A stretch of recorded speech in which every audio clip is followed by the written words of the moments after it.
Élu, imaginez un instant un vase d'une beauté ineffable, façonné avec un art exquis par un maître potier, qui trône au centre d'une pièce, reflétant la lumière avec une grâce parfaite et une harmonie qui captive le regard.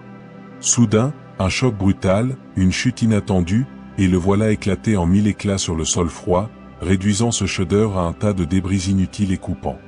Cette image poignante est la métaphore exacte de ce que beaucoup d'entre nous ressentent au fond de leur être après les tempêtes dévastatrices de l'existence, lorsque les épreuves ont fracassé leur certitude et leur sécurité. Qui n'a jamais ressenti ce craquement intérieur, cette sensation d'être en miettes, incapable de retenir l'eau vive que Dieu avait placée en nous, avec l'impression que tout est perdu à jamais.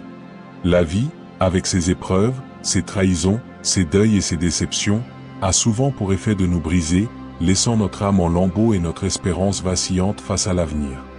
Mais ce qui est extraordinaire avec le Père Céleste, c'est qu'il ne nous laisse pas dans cet état de ruine, il est le maître de la restauration, celui qui spécialise dans l'art de recoller les morceaux avec une lumière dorée bien plus précieuse que l'or le plus pur, transformant la tragédie en triomphe.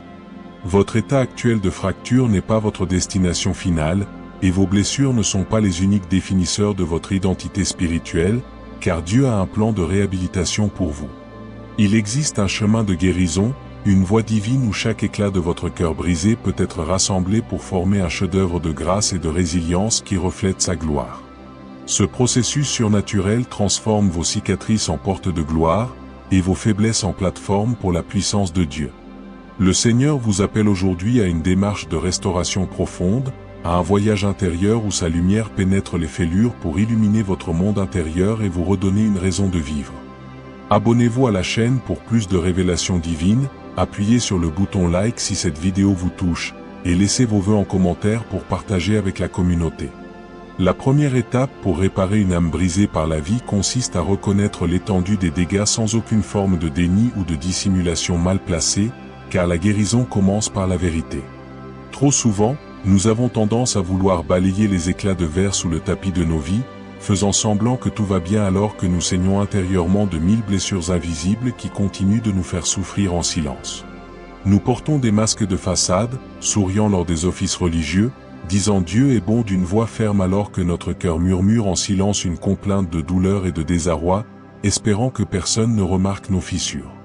Mais Dieu, dans sa grande miséricorde, ne se laisse pas tromper par nos apparences, il sonde les reins et les cœurs, et il voit la réalité de notre fragmentation mieux que nous-mêmes. Reconnaître que l'on est brisé, ce n'est pas un aveu de faiblesse ou un manque de foi, c'est au contraire un acte de courage et d'humilité qui ouvre la porte à l'intervention divine et à la puissance de la grâce. C'est dire avec sincérité, « Seigneur, je ne peux pas me réparer moi-même, j'ai besoin de toi pour me remettre debout. » Le vase brisé ne peut pas se recoller lui-même, il a besoin des mains expertes d'un potier ou d'un restaurateur qui connaît la nature de la matière et le type de colle nécessaire pour unir les fragments de manière durable. De même, notre âme nécessite l'intervention du Saint-Esprit, ce consolateur divin qui vient poser son baume sur nos plaies béantes avec une tendresse infinie. Cette prise de conscience est fondamentale car elle brise l'isolement de la souffrance et nous positionne comme des candidats idéaux pour la grâce réparatrice de Dieu. C'est dans cette vulnérabilité radicale, loin des faux-semblants de la perfection religieuse, que la lumière dorée de la présence de Dieu peut commencer à s'infiltrer dans les interstices de notre être pour initier le processus de guérison. Une fois la brisure reconnue, il est essentiel de comprendre la nature de cette lumière dorée qui sert de colle dans le processus divin de restauration, car elle est la clé de la transformation. Cette lumière n'est pas une énergie abstraite ou une simple sensation de bien-être passager, elle représente la gloire de Dieu, sa présence tangible, et la puissance vivifiante de sa parole qui pénètre jusqu'à la division de l'âme et de l'esprit. Lorsque le texte de la miniature évoque un vase qui se recolle avec de la lumière dorée, il fait référence à une réalité spirituelle profonde où Dieu utilise nos blessures même pour manifester sa gloire d'une manière nouvelle et unique. Dans l'art japonais du kintsugi, les potiers réparent les céramiques brisées avec de la laque mélangée à de la poudre d'or, soulignant ainsi les réparations au lieu de les cacher, transformant la cassure en beauté. Spirituellement, Dieu opère de manière similaire, il ne cache pas nos cicatrices, mais il les remplit de sa lumière, transformant nos zones de fragilité en zones de révélation de sa puissance infinie. C'est une dynamique où ce qui nous a cassé devient le véhicule par lequel sa lumière brille le plus fort à travers nous pour toucher le monde. Cette lumière dorée est l'huile de l'onction qui adoucit les arêtes vives de nos traumatismes, c'est l'amour inconditionnel qui comble les vides laissés par l'abandon, le rejet ou l'injustice. En laissant Dieu recoller les morceaux avec cette substance divine, nous ne sommes plus les mêmes qu'avant la brisure. Nous devenons des vases d'une nature différente, portant en nous les marques d'une grâce qui a triomphé de la tragédie et de l'échec. C'est une transformation alchimique de l'âme, opérée par l'esprit de vérité qui transforme nos cendres en beauté et nos deuils en huile de joie. Le processus de rassemblement des éclats est une étape qui demande du temps, de la patience et une coopération active avec le Saint-Esprit, loin de la précipitation moderne qui cherche la guérison instantanée à tout prix. Nous vivons dans une culture de l'immédiateté où tout doit être résolu rapidement, mais les questions de l'âme ne se traitent pas à la hâte avec des solutions de surface ou des calmants émotionnels. Dieu est un Dieu d'ordre et de méthode, et lorsqu'il répare une âme, il procède avec une délicatesse infinie, récupérant chaque fragment éparpillé par les tempêtes de la vie avec une attention méticuleuse. Certains de ces éclats représentent des rêves brisés, d'autres des promesses non tenues, des paroles blessantes ou des expériences traumatisantes que nous avons laissées derrière nous en fuyant la douleur. Le Saint-Esprit nous invite souvent à revenir sur les lieux de nos douleurs, non pour nous y enfermer ou nous torturer, mais pour récupérer ces parties de nous-mêmes qui sont restées captives du passé et qui sont nécessaires à notre complétude. C'est un travail d'archéologie spirituelle où l'on fouille les strates de notre mémoire avec la lampe de la parole pour tout ramener à la lumière de la vérité. Parfois, nous découvrons des morceaux que nous avions oubliés, des blessures d'enfance ou des offenses ancestrales qui ont contribué à la fragilité structurelle de notre vase intérieur sans que nous le sachions. Rien ne doit être laissé de côté, car chaque fragment a sa place dans le plan de restauration de Dieu, et chaque pièce manquante affaiblirait la solidité du vase final. L'Écriture déclare que Dieu compte nos cheveux et qu'il connaît nos jours avant qu'ils n'existent. À plus forte raison, il connaît chaque micro-éclat de notre âme et l'endroit précis où il doit revenir pour redonner au vase sa forme originale, voire une forme supérieure dessinée par la grâce. Il est crucial d'aborder la notion de la douleur liée au nettoyage des plaies avant que la réparation effective ne puisse avoir lieu, une étape souvent négligée mais absolument nécessaire pour une guérison durable. Avant de coller les morceaux d'un vase brisé, un restaurateur soigneux nettoie méticuleusement chaque bord, éliminant la poussière, les résidus d'anciennes colles ratées ou les impuretés qui empêcheraient une adhérence solide et une réparation esthétique. Dans le domaine spirituel, cela correspond à la nécessité de purifier nos blessures du poison de l'amertume, du ressentiment et de l'autocondamnation qui s'y sont infiltrés au fil du temps. Garder rancune contre ceux qui nous ont brisés, ou contre Dieu lui-même pour avoir permis l'épreuve, c'est comme laisser une infection se propager dans une coupure, empêchant toute cicatrisation saine et laissant des cicatrices difformes. Le nettoyage fait mal, il faut parfois réouvrir des plaies pour en extraire le pus, tout comme le chirurgien doit inciser pour guérir une maladie interne. Le Saint-Esprit, dans son rôle de conseiller et de consolateur, vient nous confronter avec douceur mais fermeté sur ces zones d'infection intérieure qui nécessitent une intervention urgente. Il nous demande de pardonner, de lâcher prise, de renoncer au droit de nous venger ou de nous apitoyer sur notre sort, ce qui est souvent un combat spirituel intense. Ce processus de nettoyage est le passage obligé pour que la lumière dorée, la grâce de Dieu, puisse adhérer à notre être et souder les fragments de manière étanche et éternelle. Sans ce travail préalable de purification et de sanctification, la réparation serait superficielle et le vase se briserait à nouveau à la première pression de la vie. C'est dans l'acceptation courageuse de ce nettoyage douloureux que se joue la qualité de notre restauration future et la solidité de notre nouvelle identité en Christ. L'importance du pardon dans ce processus de reconstruction ne saurait être surestimée, car il agit comme le ciment principal qui permet aux pièces de tenir ensemble dans une harmonie retrouvée. Le pardon n'est pas un sentiment agréable qui nous envahit passivement, mais une décision consciente et souvent difficile de libérer l'offenseur de la dette qu'il a contractée envers nous, peu importe la gravité de l'offense. C'est une clé spirituelle qui délie les chaînes qui nous attachent à notre passé douloureux et à ceux qui nous ont fait du mal, nous permettant de respirer librement à nouveau. Tant que nous refusons de pardonner, nous restons liés spirituellement à la source de notre blessure, et le vase de notre âme reste fissuré, laissant l'eau de la vie s'écouler sans cesse à travers nos aigreurs et nos rancunes. Le texte de la miniature suggère une réparation avec de la lumière dorée, et cette lumière ne peut circuler librement à travers un cœur obstrué par les murs du ressentiment et les barrières de l'orgueil. Pardonner, c'est ouvrir la porte de sa prison intérieure, non pas pour l'autre, mais pour soi-même, afin de pouvoir avancer vers la guérison et l'avenir que Dieu a préparé. Cela ne signifie pas que ce qui a été fait était acceptable ou que la douleur est effacée instantanément, mais cela signifie que nous remettons la justice entre les mains de Dieu, le juge juste de toute la terre. Jésus a enseigné que si nous ne pardonnons pas, nous ne pouvons pas recevoir nous-mêmes le pardon, ce qui montre que le pardon est un mécanisme vital pour la santé spirituelle et la circulation de la grâce. En pardonnant, nous permettons à la lumière dorée de Dieu de remplir les creux de nos blessures, transformant les cicatrices laissées par les épines en chemin de lumière pour les autres et en source de guérison pour nous-mêmes. Ensuite, il faut considérer le rôle essentiel de la parole de Dieu comme le manuel d'instruction pour le réassemblage de notre âme brisée, car elle seule contient le plan exact de notre identité. Face à un tas de débris, il est impossible de savoir quelle pièce va ou sans le plan original du constructeur, et nous risquons de tout reconstruire de travers. La Bible est ce plan, ce modèle divin qui nous révèle qui nous sommes censés être en Christ et comment les différentes parties de notre être s'articulent harmonieusement selon le dessein de Dieu. Le monde offre 1000 thérapies et philosophies pour tenter de réparer l'humain, mais seules les Écritures possèdent la puissance de régénérer l'âme à son niveau le plus profond et de redonner une structure solide à notre être. Lire, méditer et proclamer la parole de Dieu sur notre vie, c'est permettre à la vérité de se substituer aux mensonges qui ont contribué à notre effondrement et qui ont justifié notre état de victime.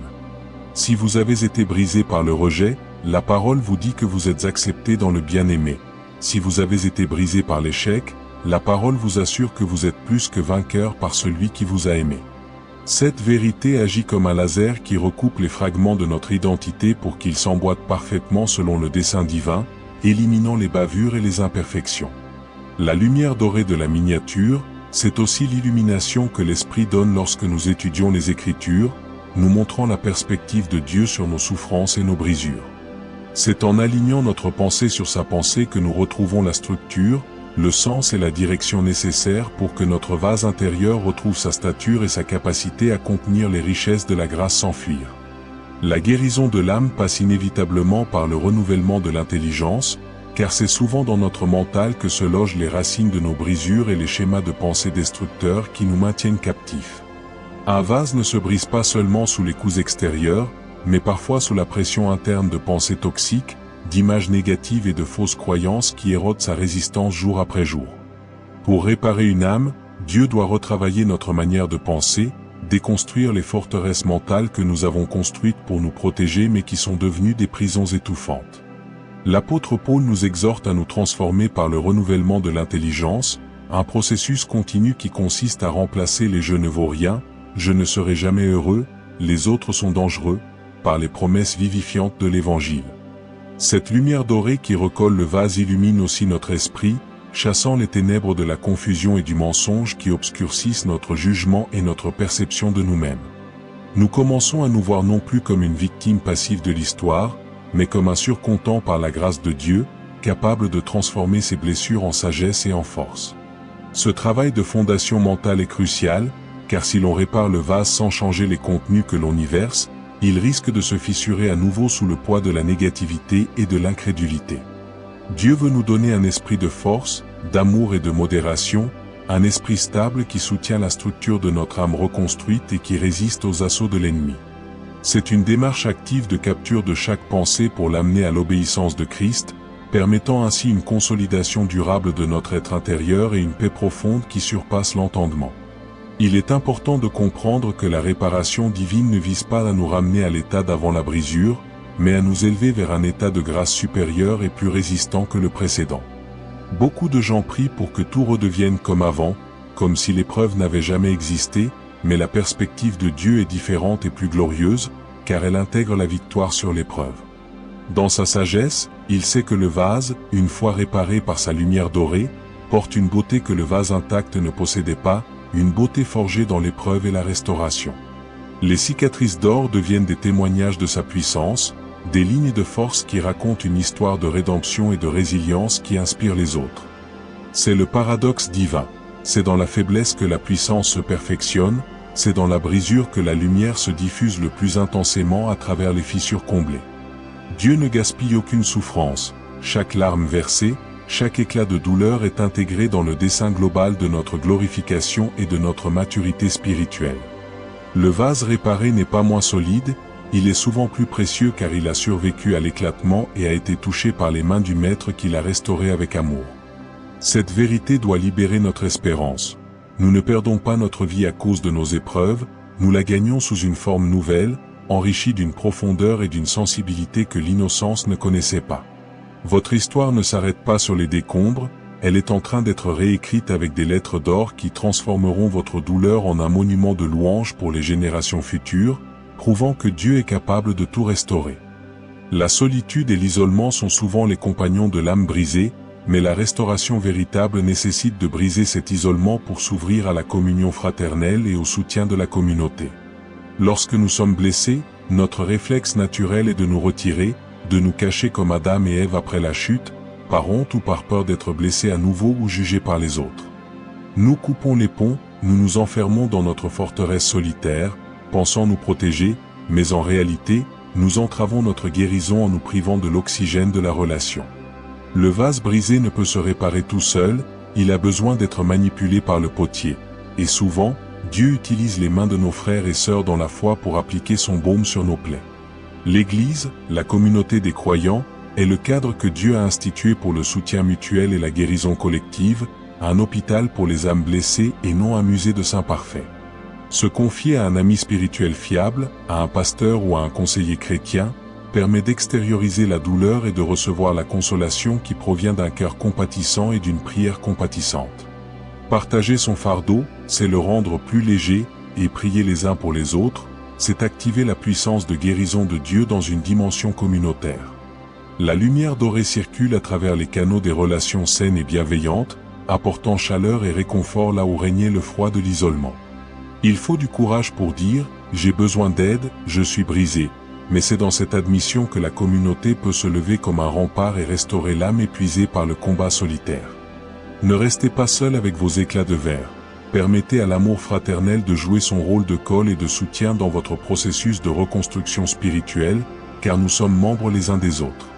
Le temps joue un rôle crucial dans le processus de réparation, et il faut se garder de l'impatience qui pourrait compromettre le travail de guérison en cours en voulant forcer les délais divins. Nous vivons dans un monde qui accélère tout, qui veut des résultats immédiats, mais les opérations divines sur l'âme suivent souvent les rythmes lents de la nature et de la croissance organique. Une colle forte a besoin de temps pour sécher et prendre, de même, l'œuvre du Saint-Esprit dans nos cœurs demande du temps pour se solidifier et s'enraciner profondément. Souhaiter une guérison immédiate est compréhensible, mais vouloir forcer le processus, c'est risquer de décoller les morceaux qui commençaient à peine à se ressouder par la grâce. Il y a des saisons de convalescence, des périodes de repos obligatoires où l'âme, fatiguée, doit simplement s'appuyer sur Dieu sans rien essayer de faire par elle-même pour prouver sa valeur. C'est dans ces temps de silence et d'attente active que la lumière dorée pénètre profondément les fibres de notre être, soudures invisibles mais durables qui tiendront face aux tempêtes futures. Il faut apprendre à s'aimer assez pour se donner le temps nécessaire, sans se culpabiliser de ne pas être réparé assez vite selon les standards du monde ou de l'Église. Dieu n'est jamais en retard, et ses délais sont toujours calculés pour notre plus grand bien et pour notre maturité. Faites confiance à son calendrier, et sachez que chaque jour passé dans sa présence est un jour de plus où les fragments de votre âme se soudent pour former un tout cohérent et magnifique. La patience est la marque d'une foi mature qui reconnaît que le Père travaille en coulisses avec une précision divine, même si l'œuvre n'est pas encore visible à l'œil nu. L'identité spirituelle doit être réévaluée à la lumière de la réparation divine, car l'âme brisée souffre souvent d'une crise d'identité profonde qui la pousse à se définir par ses blessures. Quand la vie nous a brisés, nous sommes tentés de nous définir par notre tragédie, je suis un divorcé, je suis un échoué, je suis une victime, je suis quelqu'un de cassé, et ces étiquettes deviennent notre nouvelle identité.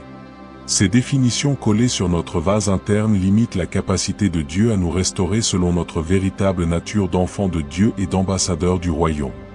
La réparation implique de laisser Dieu nous redire qui nous sommes à ses yeux, de décoller ces fausses étiquettes pour en apposer de nouvelles, écrites dans la lumière dorée de sa grâce et de son amour.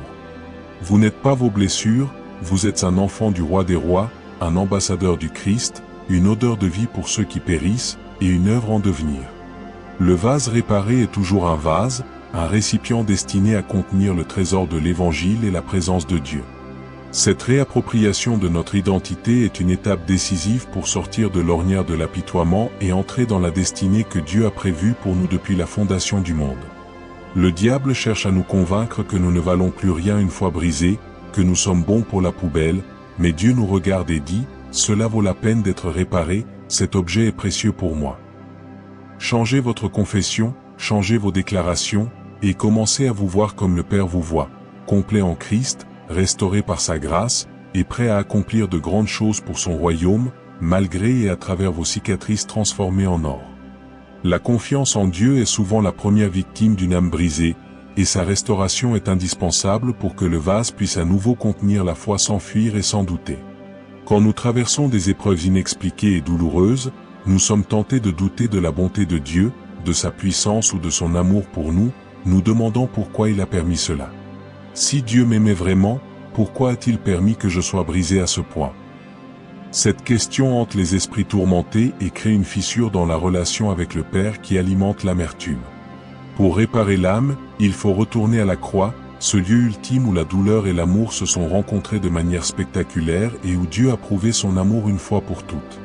En regardant Jésus, lui qui a été broyé pour nos iniquités, nous réalisons que notre souffrance n'est pas une preuve de l'abandon de Dieu, mais un terrain où sa présence peut se manifester d'une manière nouvelle et intime. Reconstruire la confiance, c'est choisir de croire que Dieu est bon même quand la vie est mauvaise, c'est décider de se jeter dans ses bras malgré les cicatrices et les questions sans réponse. C'est un acte de foi qui dit, même s'il me tue, j'espérerai en lui, une confiance inébranlable qui traverse l'épreuve. Cette confiance retrouvée est l'anneau de solidité qui ceinture le vase de notre âme et lui donne sa stabilité. Elle nous permet de nous appuyer sur lui à nouveau, de le solliciter pour nos besoins et de marcher avec assurance sur le chemin de la vie sans craindre l'avenir. La lumière dorée qui nous répare est faite de cette confiance restaurée, de cette certitude que rien ne peut nous séparer de l'amour de Dieu qui est en Jésus-Christ notre Seigneur, et que tout concourt au bien de ceux qui aiment Dieu.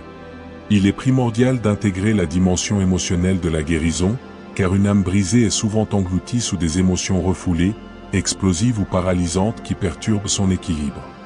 Les émotions sont comme l'eau que contient le vase, si le vase est brisé, l'eau s'écoule de manière chaotique, inondant tout ou se tarissant complètement, laissant le vaisseau vide et sec. La restauration divine implique un rééquilibrage émotionnel où nous apprenons à gérer nos sentiments sans être submergés par eux ou sans les refouler dangereusement. Dieu ne nous demande pas de devenir des robots insensibles, mais de rendre nos émotions perméables à sa vérité et à sa paix, les transformant en instruments de sa louange. La tristesse, la colère, la peur sont des réactions normales face à la brisure, mais elles ne doivent pas devenir des demeures permanentes où l'âme séjourne indéfiniment, l'empêchant d'avancer. La lumière dorée du Saint-Esprit vient apaiser les eaux agitées, sécher les larmes qui coulent sans fin, et réchauffer les cœurs endurcis par le gel de la souffrance et du traumatisme. Il nous faut apprendre à exprimer nos émotions de manière saine, dans la prière, l'écriture, l'art ou le partage sincère, permettant ainsi à la pression interne de se relâcher sans faire exploser le vase en cours de réparation. Dieu est proche de ceux qui ont le cœur brisé, et il sauve ceux qui ont l'esprit abattu. Il prend plaisir à restaurer notre sensibilité et notre capacité à ressentir la joie, l'allégresse et la paix.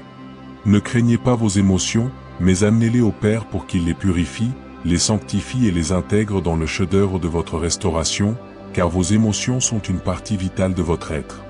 La perspective de la destinée doit être ravivée dans le cœur de celui ou celle qui se sent brisé, car le voleur cherche à voler la vision de l'avenir et à nous faire croire que notre vie est terminée. Une âme brisée a tendance à regarder en arrière, à ressasser le passé, à se morfondre sur ce qui a été perdu ou détruit, oubliant que Dieu est un Dieu d'avenir. Mais Dieu, le réparateur des brèches, est un Dieu d'avenir et d'espérance, qui a des plans précis pour sa créature. Il a des projets pour vous, des projets de paix et non de malheur, afin de vous donner un avenir et de l'espérance, comme le dit le prophète Jérémie. Le vase réparé a encore une fonction, une utilité dans la maison du Maître, peut-être même une fonction plus noble que celle qu'il avait auparavant. Il est destiné à porter de l'eau fraîche aux assoiffés, à offrir un abri, ou simplement à décorer la salle du banquet par sa beauté unique.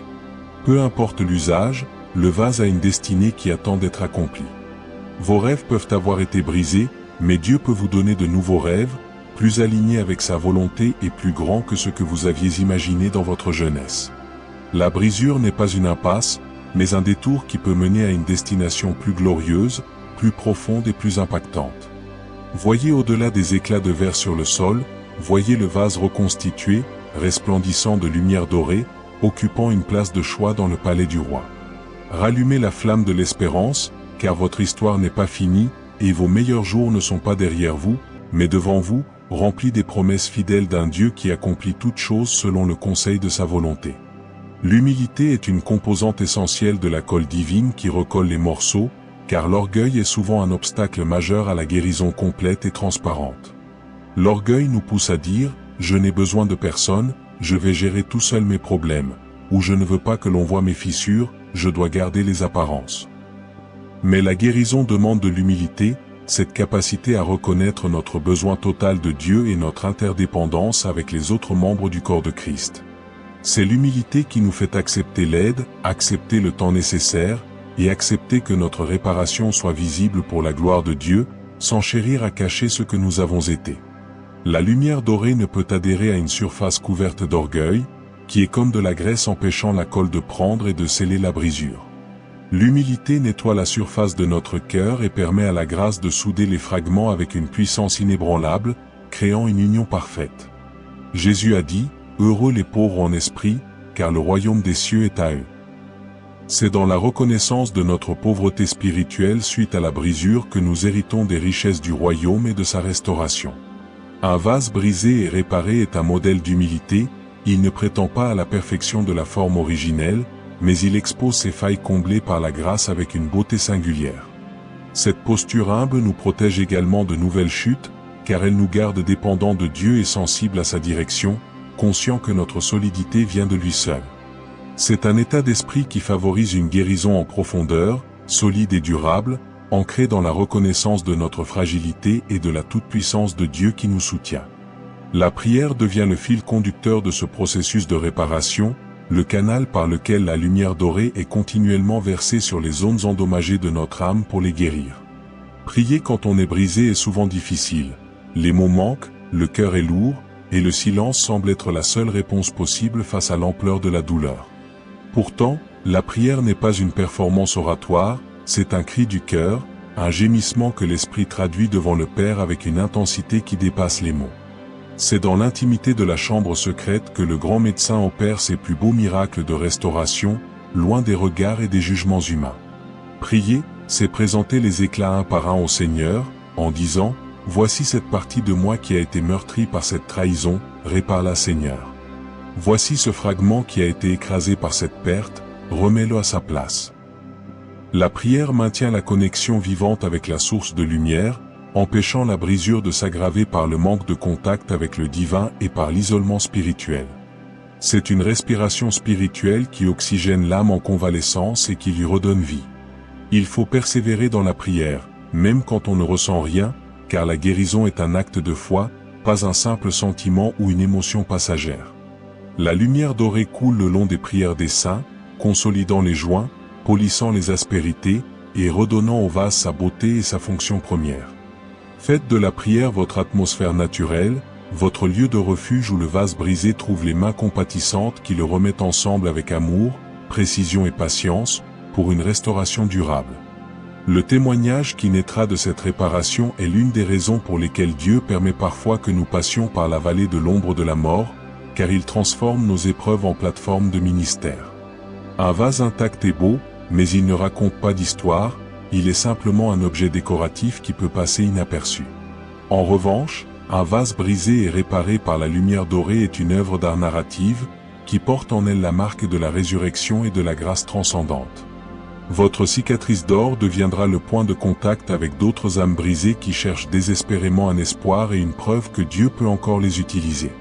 Quand vous pourrez dire « J'étais là, en miettes, et Dieu m'a restauré », votre parole aura une autorité et une puissance que n'auront jamais ceux qui n'ont jamais connu la brisure et qui parlent de loi. Le ministère de consolation naît de la consolation que nous avons nous-mêmes reçue de Dieu, et c'est un trésor inestimable pour l'Église et pour le monde. Votre histoire n'est pas seulement pour vous, elle est un trésor destiné à guérir les nations, à apporter de l'espoir aux cœurs désespérés qui pensent que leur situation est désespérée. La lumière dorée qui a recollé vos morceaux ne doit pas être cachée sous le boisseau de la timidité ou de la honte, elle doit briller pour éclairer le chemin de ceux qui trébuchent dans les ténèbres. Accueillez votre histoire, même dans ses parties douloureuses, car elle est en train de devenir votre plus grand atout pour le royaume des cieux. Vous êtes un vase d'honneur, sanctifié, utile au Maître, prêt pour toute bonne œuvre, et votre réparation est le signe visible de la grâce transformatrice qui opère en vous pour le salut de plusieurs et l'édification du corps de Christ. Il est essentiel de comprendre que la réparation de l'âme a des répercussions physiques et pratiques dans notre vie quotidienne, car l'être humain est un tout indissociable où le spirituel, le psychologique et le physique sont liés. Une âme brisée affecte le corps, causant des maladies, de la fatigue chronique, des troubles du sommeil ou de l'appétit, et une perte générale de vitalité. Lorsque Dieu s'engage dans le processus de réparation, il s'intéresse à l'ensemble de notre être, et sa lumière dorée apporte une santé globale qui se manifeste dans le naturel.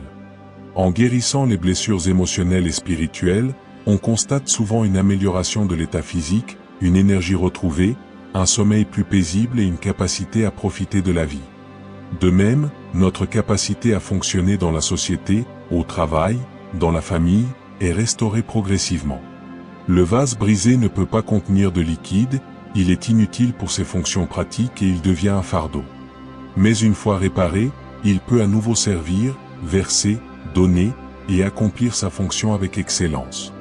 Dieu veut vous voir productif, créatif, et efficient dans vos tâches quotidiennes, reflétant sa gloire jusque dans votre vie professionnelle et domestique. La guérison de l'âme enlève les blocages qui empêchaient votre progression professionnelle ou relationnelle, vous permettant de vous épanouir pleinement. Vous devenez capable de vous concentrer, de prendre des décisions saines, et d'interagir positivement avec votre environnement sans être constamment distrait par des douleurs internes. Cette dimension pratique est importante car elle montre que l'œuvre de Dieu n'est pas seulement mystique et désincarnée, mais qu'elle impacte la réalité tangible de notre existence pour le mieux. Le Dieu qui a créé le corps et l'esprit prend soin de l'un et de l'autre, utilisant sa lumière pour guérir les fractures invisibles et visibles, vous permettant de reprendre votre place dans le courant de la vie avec force, vigueur et joie. La reconnaissance et la gratitude jouent un rôle surprenant mais puissant dans la consolidation de la réparation de l'âme, car elles orientent notre regard vers la source de la vie. Quand on est brisé, on a tendance à se focaliser sur ce qui manque, sur ce qui a été détruit, sur le négatif qui nous entoure, ce qui nourrit la dépression et l'amertume. Mais la gratitude est un aimant qui attire la présence de Dieu et sa lumière guérissante, créant une atmosphère favorable à la restauration. Commencez à remercier Dieu pour les morceaux qui sont encore entiers, pour les mains qui nous aident, pour l'air que nous respirons, c'est changer l'atmosphère de notre cœur et ouvrir une brèche à l'espérance. La gratitude est comme un polish qui fait briller lors des réparations, les rendant encore plus éclatantes et visibles pour nous et pour les autres. Elle nous aide à sortir de la mentalité de victime pour entrer dans une mentalité de vainqueur qui reconnaît les bienfaits de Dieu même au milieu de la tempête. En rendant grâce au milieu de la douleur, nous proclamons notre foi en la souveraineté de Dieu et en sa bonté, ce qui accélère le processus de guérison et fortifie notre âme. Un cœur reconnaissant est un cœur ouvert, un vase propre qui peut recevoir les flots de grâce que Dieu veut y déverser sans les laisser stagner. Cultiver la gratitude est une discipline spirituelle qui fortifie l'âme et qui empêche les fissures de se rouvrir sous la pression des plaintes et du murmure, qui sont corrosifs pour l'âme.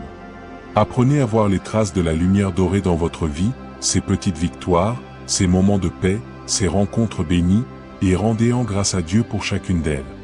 C'est dans cette attitude de remerciement constant que le vase de votre âme trouve sa solidité et sa joie, devenant un récipient de louange pour la gloire de celui qui vous a relevé et qui continue de vous soutenir chaque jour. La persévérance est la clé finale pour maintenir la réparation et empêcher que le vase ne se brise à nouveau face à de nouvelles épreuves qui ne manqueront pas de survenir. La vie n'épargnera pas définitivement le vase réparé, il y aura d'autres chocs, d'autres tremblements de terre, d'autres risques de chute qui testeront la solidité de l'œuvre accomplie. C'est pourquoi la qualité de la réparation, assurée par la lumière dorée de Dieu, doit être couplée à une vigilance constante et à une persévérance active dans la foi. Nous devons apprendre de nos brisures passées pour mieux nous protéger à l'avenir, non pas par peur ou par paranoïa, mais par sagesse spirituelle et maturité. Nous devons veiller sur notre âme, sur ce que nous laissons entrer dans notre vase, veiller sur nos relations et sur notre environnement spirituel pour éviter les contaminations. La persévérance, c'est ce refus d'abandonner le processus de guérison quand des rechutes surviennent, quand une vieille douleur ressurgit, quand tout semble perdu à nouveau. C'est la capacité de se dire « Je suis allé trop loin avec Dieu pour reculer maintenant, je veux voir l'accomplissement de sa promesse ». Cette ténacité est elle-même un don de Dieu, une force qu'il accorde à ceux qui lui font confiance et qui s'appuient sur lui. Le vase réparé par la lumière divine est plus résistant s'il est entretenu par une relation quotidienne avec le potier, en restant connecté à la source de vie. Restez proche de la source de chaleur et de lumière, laissez l'esprit vous fortifier chaque jour, et vous verrez que ce qui vous avait brisé autrefois n'aura plus de prise sur vous. La persévérance couronne l'œuvre de réparation et vous établit fermement dans la voie de la vie abondante que Jésus est venu nous donner, une vie qui ne craint plus les tempêtes. Il est aussi vital de parler de l'amour de soi, non pas dans un sens narcissique ou égoïste, mais dans une saine appréciation de soi comme créature de Dieu ayant de la valeur. Une âme brisée se méprise souvent, se considérant comme un déchet, un objet sans valeur qui a été ruiné et qui ne mérite plus d'attention ou de soin. Mais le processus de réparation avec de la lumière dorée nous enseigne que nous avons une valeur immense aux yeux de Dieu, une valeur telle qu'il a envoyé son Fils unique pour nous sauver.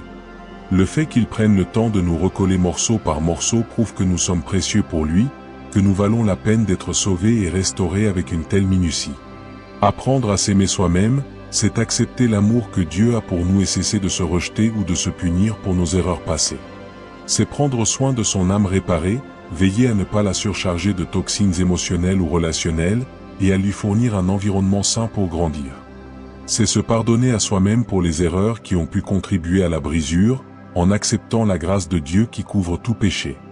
La lumière dorée ne recolle pas seulement les morceaux entre eux, elle recolle l'individu avec lui-même, restaurant l'unité intérieure et la paix.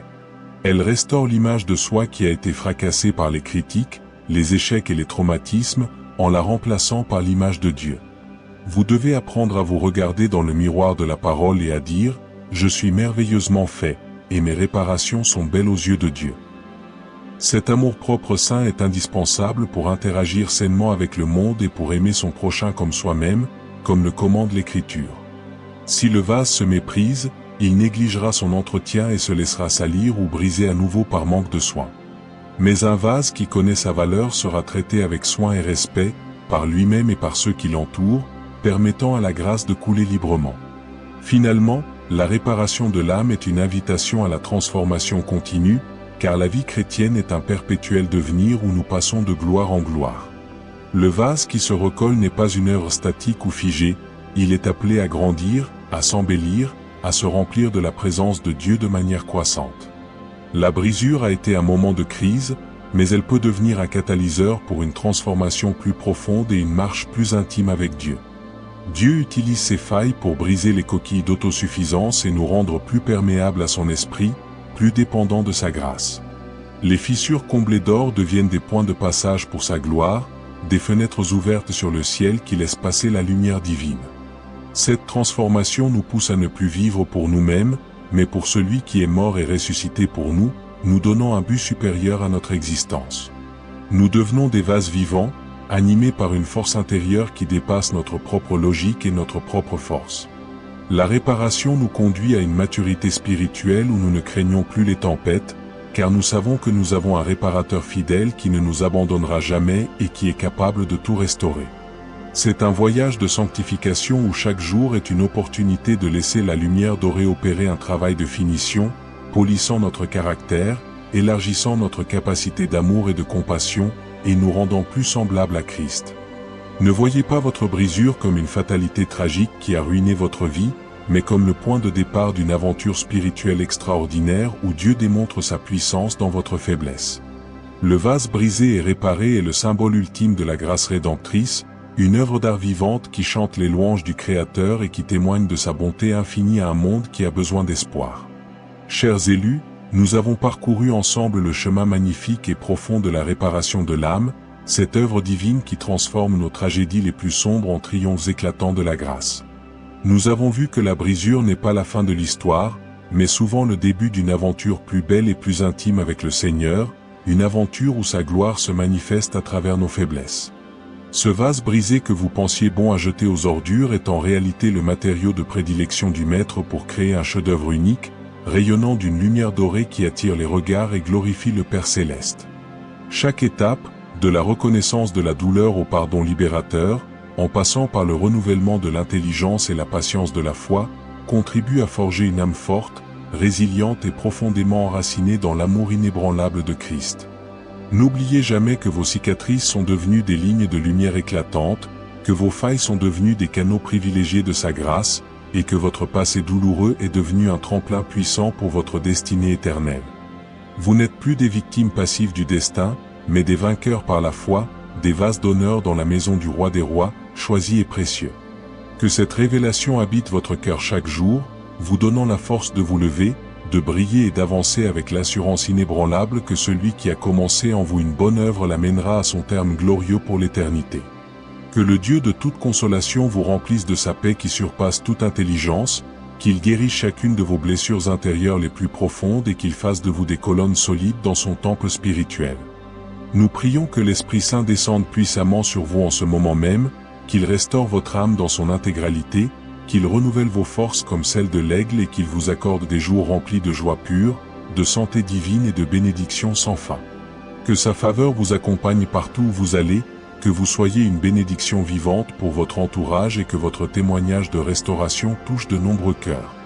Abonnez-vous si ce n'est pas déjà fait, like cette vidéo, partagez-la avec vos proches, et laissez un commentaire avec vos vœux pour que nous grandissions ensemble dans la foi.